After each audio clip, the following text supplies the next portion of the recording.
देते हैं कि इस शीर्षक का अर्थ क्या हुआ। इसका नाम रखा गया है भारत माता और सुमित्रा नंदन पंत के द्वारा यह लिखा गया है। तो हम आपको बता दें कि इसका नाम भारत माता इसलिए पड़ा क्योंकि इस पूरे कविता में भारत के लोगों का वर्णन किया गया है, भारत का वर्णन किया गया है। वो भी उस समय का भारत जब भारत अंग्रेजों के जंजीरों से जकड़ा हुआ था, यानी कि अंग्रेजों का गुलाम था। तो सुमित्रा नंदन पंत इस कविता के माध्यम से यही बताना चाहते हैं कि जिस समय हमारा देश भारत अंग्रेजों के जंजीरों में जकड़ा हुआ था, अंग्रेजों का गुलाम बना हुआ था, उस समय भारत की स्थिति क्या थी, भारत के लोगों का दशा क्या था और भारत माता किस प्रकार से इन सभी दुखों को झेल रही थी।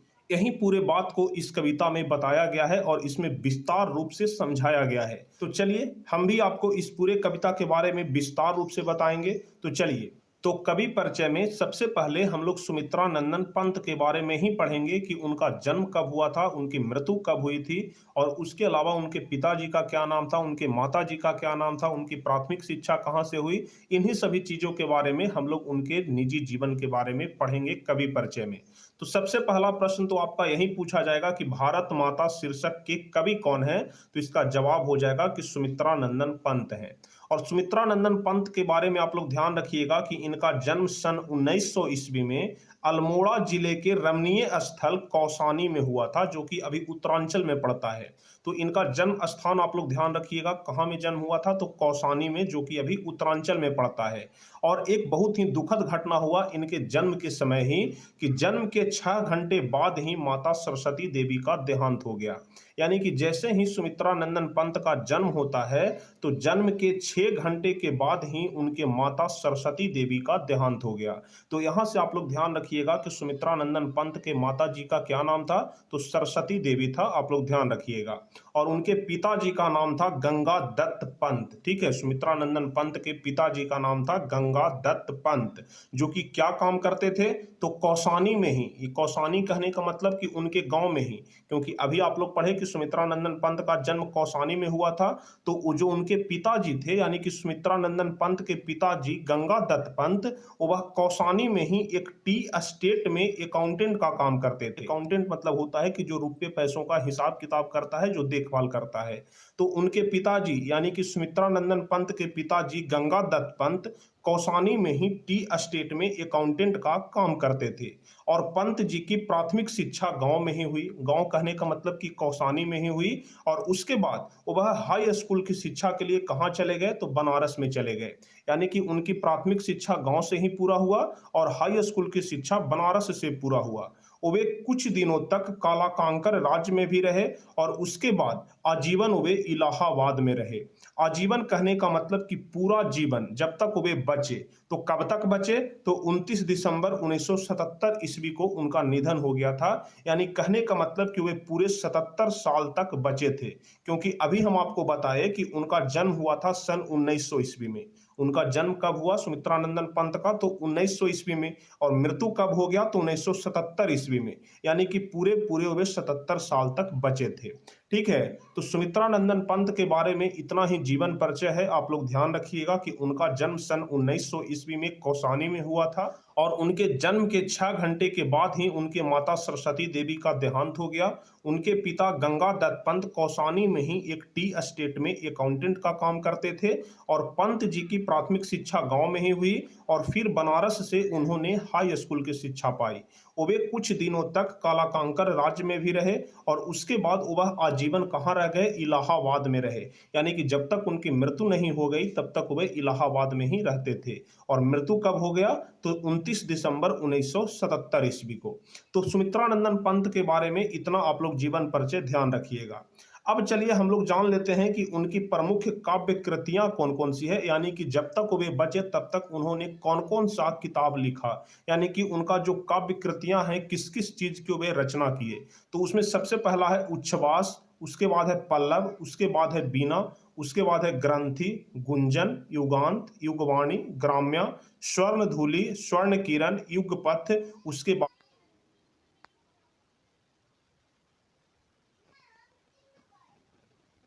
नाटक भी लिखा उसके बाद आलोचना भी लिखा, कहानी भी, उपन्यास आदि भी लिखा और चिदम्बरा पर उन्हें भारतीय ज्ञानपीठ पुरस्कार भी मिला। तो यहाँ पर से बहुत सारे प्रश्न बन सकते हैं। जैसे आपसे लघुतरीय प्रश्न में भी पूछा जा सकता है कि सुमित्रानंदन पंत के 5 काव्य कृतियों का नाम लिखें। तो इसमें से आप लोग कोई भी 5 लिख दीजिए, जैसे उच्छ्वास हो गया, पल्लव हो गया, बीना हो गया, ग्रंथि हो गया, गुंजन हो गया।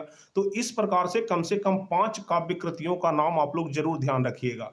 और उसके बाद ऑब्जेक्टिव क्वेश्चन में किस प्रकार से प्रश्न पूछा जाएगा, जैसे आपसे पूछ दिया जाएगा कि ग्राम्या के लेखक कौन है या फिर ग्राम्या के कवि कौन है, तो आपको जवाब बताना होगा कि सुमित्रानंदन पंत।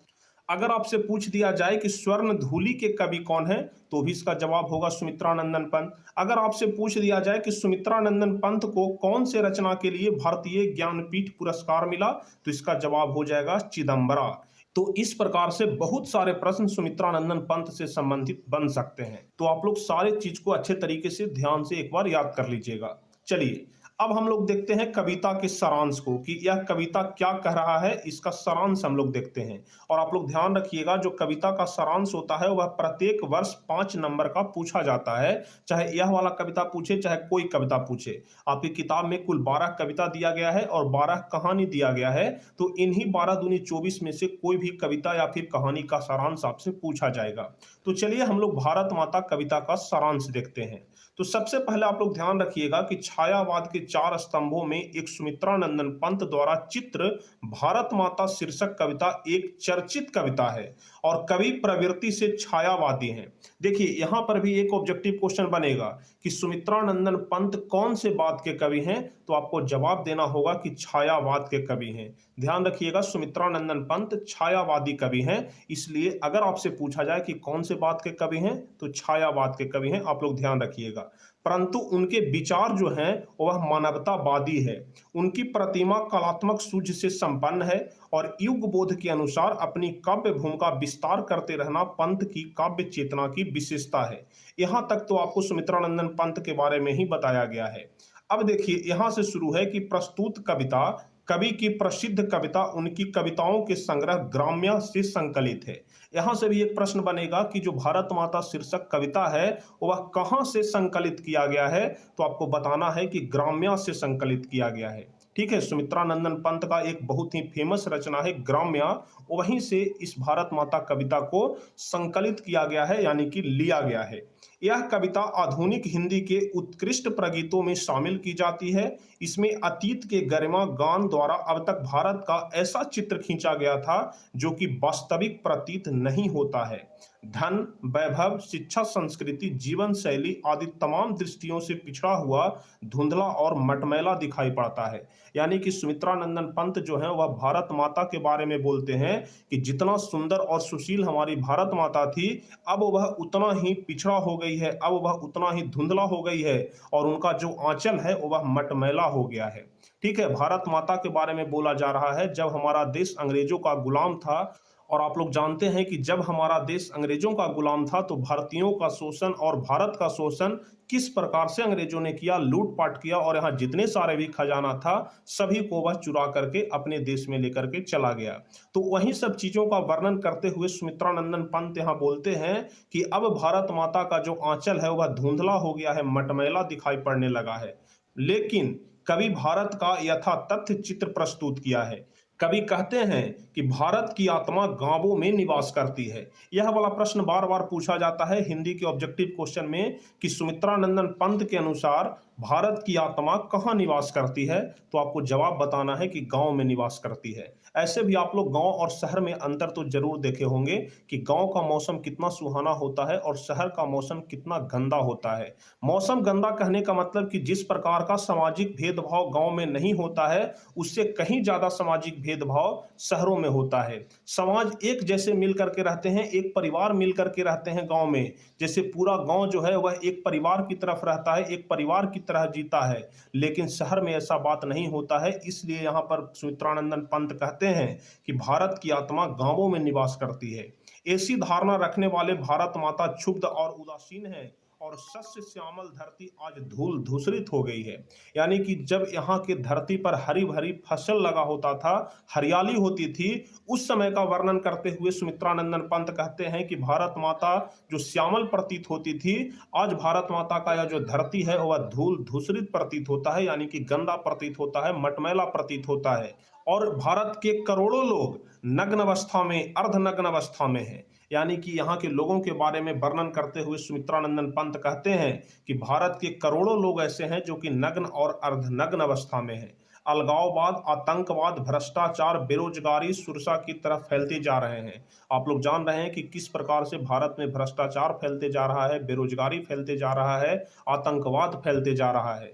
तो इसी का वर्णन करते हुए सुमित्रानंदन पंत कहते हैं कि आजकल किस प्रकार से भारत में आतंकवाद, भ्रष्टाचार और बेरोजगारी बढ़ते जा रहा है। चारों तरफ अज्ञानता और अशिक्षा ही फैला हुआ है और गीता की उपदेशिका आज किंकर्तव्य विमूढ़ नहीं हुई है। यानी कि वे कहते हैं कि जिस प्रकार से पहले गीता का उपदेश दिया जाता था और लोग उसी मार्ग पर चलते थे, तो आज गीता का उपदेश भी विमूढ़ बनी हुई है। जीवन की सारी भंगिमाएं धूमिल हो गई है। वस्तुतः कवि यथा तथ्यों के माध्यम संपूर्ण भारतवासियों को अवगत कराना चाहता है। यानी कि जो सुमित्रानंदन पंत हैं, वो बस संपूर्ण भारतवासियों को, यानी कि भारत में रहने वाले सभी लोगों को इस बात का अवगत कराना चाहते हैं कि अब आपका जो देश है या फिर अब जो आप लोग हैं, वे काफी ज्यादा बदल चुके हैं। अब हमारा देश वैसा देश नहीं रहा जिसे सोने की चिड़िया कहा जाता था। आप लोग जानते हैं कि भारत को सोने की चिड़िया बोला जाता था, लेकिन यहाँ पर सबसे पहले मुगल वंश के लोग आए और भारत को लूट पाट के ले गए। उसके बाद फिर यहाँ पर अंग्रेजों का शासन आ गया। आप लोग जानते हैं कि जो अंग्रेज का शासन आया था वह मुगलों के बाद ही आया था। तो सबसे पहले तो यहाँ पर मुगल वंश के लोग लूटे और लूट करके बाहर लेके चले गए जितना भी बना था। उसके बाद अंग्रेज लोग यहाँ पर व्यापार करने के दृष्टिकोण से आए, लेकिन यहाँ पर अपना कब्जा जमा लिया और फिर इसका शोषण अंग्रेजों ने किया। तो इन्हीं सभी चीजों का वर्णन करते हुए सुमित्रानंदन पंत ने इस कविता को लिखा है और इस कविता के माध्यम से संपूर्ण भारतवासियों को अवगत कराने का प्रयास किया है। तो यही था इसका पूरा हिंदी में सारांश। तो आप लोग कविता का सारांश अच्छे तरीके से समझ गए होंगे कि इस कविता में क्या कहना चाह रहा है। जो हमारे लेखक हैं, जो हमारे कवि हैं सुमित्रानंदन पंत, वो इस कविता के माध्यम से क्या बताना चाह रहे हैं। अब चलिए सीधे हम आपको प्रश्न उत्तर पर लेकर के चलते हैं जो कि आपकी किताब में दिया गया है। तो सबसे पहला प्रश्न यही पूछ रहा है कि कविता के प्रथम अनुच्छेद में कवि भारत माता का कैसा चित्र प्रस्तुत करता है। यानी कि कह रहा है कि कविता के प्रथम अनुच्छेद में सुमित्रानंदन पंत जो है, यानी कि जो कवि हैं, वह भारत माता का कैसा चित्र प्रस्तुत किए हैं। तो इसका जवाब काफी सिंपल होगा, बहुत ही छोटा जवाब है, लेकिन कुछ लोग मानते हैं कि जवाब बहुत बड़ा लिखाते हैं। जैसे देख लीजिए, अभी यहाँ पर जो हम आपको कविता का सारांश बता रहे हैं, तो कुछ लोग यह बात बोलेंगे कि सर इतना बड़ा आंसर लिखा दिए। तो यह आंसर नहीं है, यह कविता का सारांश है और यह 5 नंबर का पूछा जाता है। तो अगर आपसे 5 नंबर का पूछा जा रहा है और आप लोग अगर कविता का सारांश इतना अच्छे तरीके से नहीं लिखिएगा तो फिर आपको नंबर नहीं मिलेगा। कम से कम आपको इतना तो स्पष्ट रूप से लिखना पड़ेगा ताकि पूरा कविता में क्या कह रहा है इस बात को अच्छे तरीके से उजागर किया जाए, अच्छे तरीके से दिखाया जाए। तो कविता का सारांश जो है वो बड़ा नहीं होता है, जितना कविता होता है बस उसी का हम लोग शॉर्टकट में अर्थ लिखते हैं। लेकिन जो प्रश्न उत्तर है, जैसे देख लीजिए, पहला प्रश्न का उत्तर सिर्फ इतना है। तो यदि आप लोग इतना भी नहीं लिखेंगे तो फिर कितना शॉर्टकट में चलेंगे, और यदि ज्यादा शॉर्टकट में चलेंगे तो फिर आपको नंबर पूरा पूरा नहीं मिलेगा। इसलिए जितना पूछता है कम से कम उतना का जवाब तो आपको बताना ही पड़ेगा। तो कह रहा है कि कवि यानी कि सुमित्रानंदन पंत प्रथम अनुच्छेद में भारत माता का कैसा चित्र प्रस्तुत करते हैं। तो इसका जवाब होगा कि कविता के प्रथम अनुच्छेद में कवि ने भारत माता के रूपों का सजीवात्मक रूप प्रतीत किया है। कहने का मतलब कि सजीवों का तरह, जिस प्रकार से सजीवों में जान होता है, उसी प्रकार ने सुमित्रानंदन पंत ने भारत माता कविता के प्रथम अनुच्छेद में सजीवात्मक रूप प्रस्तुत किया है या फिर प्रदर्शित किया है। उन्होंने कहा है कि गांव में बसने वाली भारत माता आज धूल धूसरित हो गई है, सस्य श्यामल न रहकर उदासीन बन गई है, उनका आंचल मैला हो गया है और गंगा यमुना के निर्मल जल प्रदूषित हो गए हैं। इसकी मिट्टी में पहले जैसी प्रतिमा और यश नहीं है और आज यह उदास हो गई है। यानी कि पहले अनुच्छेद में सुमित्रानंद